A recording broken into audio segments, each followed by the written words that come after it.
Assalamualaikum warahmatullahi wabarakatuh. Alhamdulillahirabbil alamin wa bihi nasta'inu ala umuri waddin. Wassalatu wassalamu ala asyrafil anbiya wal mursalin wa ala alihi washabihi ajmain. Bapak dan Ibu sidang salat subuh yang mulia Allah Subhanahu wa taala, marilah kita panjatkan puji syukur kepada Allah pada pagi hari yang bahagia ini kita masih dihadirkan oleh Allah untuk bisa melaksanakan salat subuh secara berjamaah. Mudah-mudahan salat subuh yang kita laksanakan ini dapat diterima oleh Allah Subhanahu wa taala. Hadirin rahimakumullah, pada kesempatan pagi ini saya akan menyampaikan tipe-tipe manusia dalam mengabdi pada Tuhannya. Menurut para pakar, terdapat 3 tipe manusia dalam beribadah kepada Allah. Ketika tipe ini semuanya berdasarkan kepada Allah, lillahi ta'ala. Hanya penghayatannya yang berbeda. Inilah yang membedakan kualitasnya.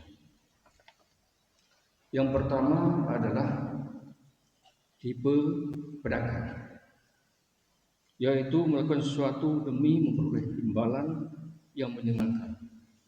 Tentunya kita tahu bahwa seorang pedagang pasti menginginkan keuntungan dari dagangannya itu.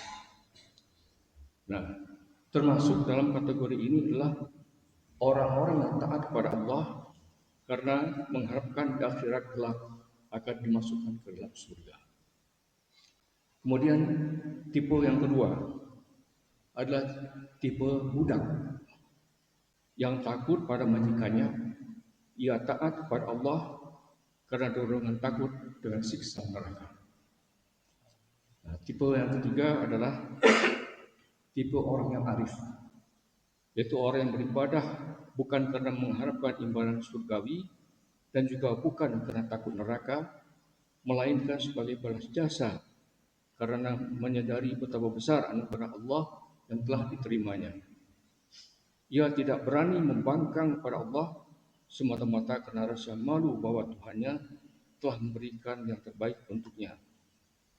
Tidaklah pantas baginya membangkang pada perintah Allah yang telah memberinya anugerah yang tidak dapat dihitung banyaknya. Dengan demikian, segala tindakannya semata-mata karena tidak ingin Tuhan kecewa kepadanya. Nah, melihat kenyataan yang ada sekarang, ada pakar yang menambahkan satu lagi tipe lagi, yaitu tipe robot. Tipe yang dimaksud pada pakar adalah tipe yang bukan sebagaimana yang sang arif yang bersyukur, pedagang yang mengharap, ataupun budak yang takut, maka inilah yang mereka lakukan. Dengan alasan apapun, rasanya kita tidak dapat mengingkari kebenaran yang dilakukan oleh ketiga tipe ini. Lalu bagaimanakah dengan tipe pertama, pedagang, dan kedua, tipe budak? Nah, dengan kedua tipe ini, Allah Subhanahu wa taala berfirman di dalam surat Asy-Syaff ayat 10-12. Ayat ini sering dibaca oleh imam kita. A'udzubillahi minasyaitonirrajim. Ya ayyuhalladzina amanu hal adullukum ala tijaratin tunjikum minal adzabin alim.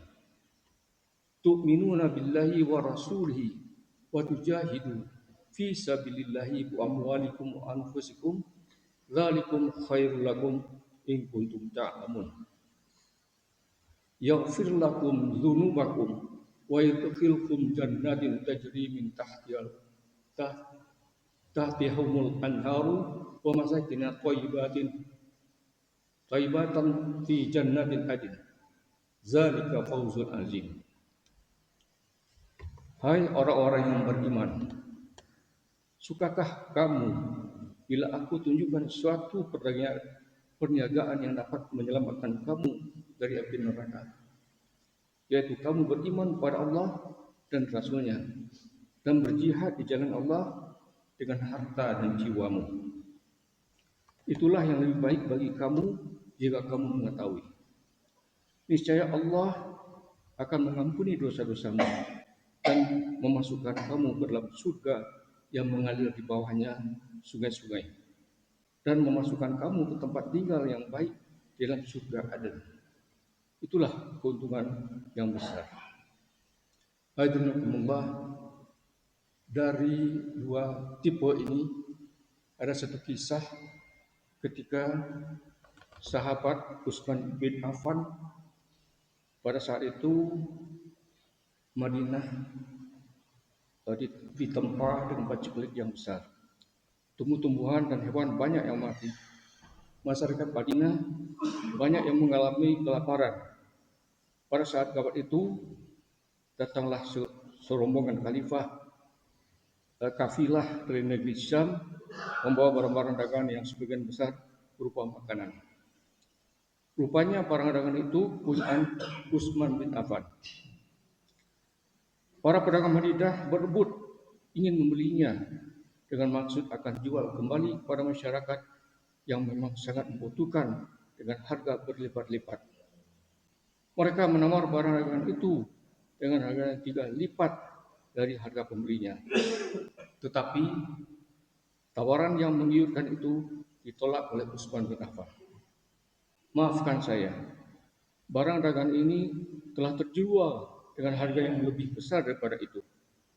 Tentu saja para pedagang lain keheranan, siapa yang berani membeli dagangan yang dengan harga tinggi itu?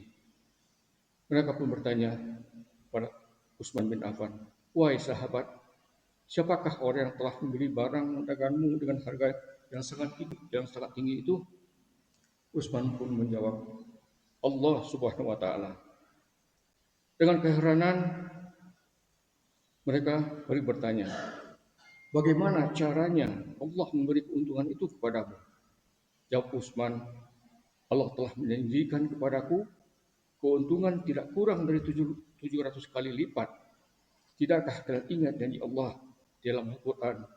Lalu Utsman pun membaca firman Allah yang termaktub di surat Al-Baqarah ayat 26 yang artinya, perumpamaan orang-orang menginfakkan hartanya di jalan Allah, tak ubahnya sebutir biji yang tumbuh menjadi 7 tangkai. Padahal masing-masing tangkai itu terdapat 100 biji. Para pedagang itu pun keheranan bertanya, apakah engkau akan sedekahkan seluruh perdagangan yang sangat banyak ini? Utsman pun menjawab, benar, seluruhnya akan aku sedekahkan kepada masyarakat yang menderita karena paceklik yang parah ini. Hadirinullah, dari kisah ini kita bisa memetik pelajaran bahwa kita janganlah pelit untuk menggunakan harta kita.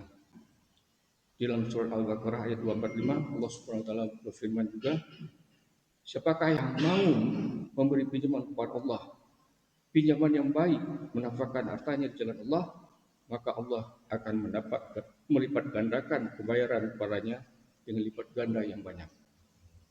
Dan Allah menyempitkan dan melapangkan rezeki kepadanya, dan Allah berkuasa dan hanya kepadalah kamu dikembalikan.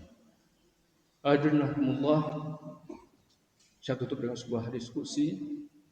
Allah berfirman, wahai manusia, mengapa angan-anganmu masih juga memumbung tinggi, padahal Allah telah menjamin rezekimu? Mengapa engkau masih kikir juga, padahal engkau tahu yang mengganti itu semuanya Allah Subhanahu wa taala. Demikian yang dapat saya sampaikan, mudah-mudahan ada manfaatnya. Aqulu qouli hadza astaghfirullahi wa lakum, subhanakallahumma wa bihamdika asyhadu an la ilaha illa anta astaghfiruka wa atubu ilaik. Assalamualaikum warahmatullahi wabarakatuh.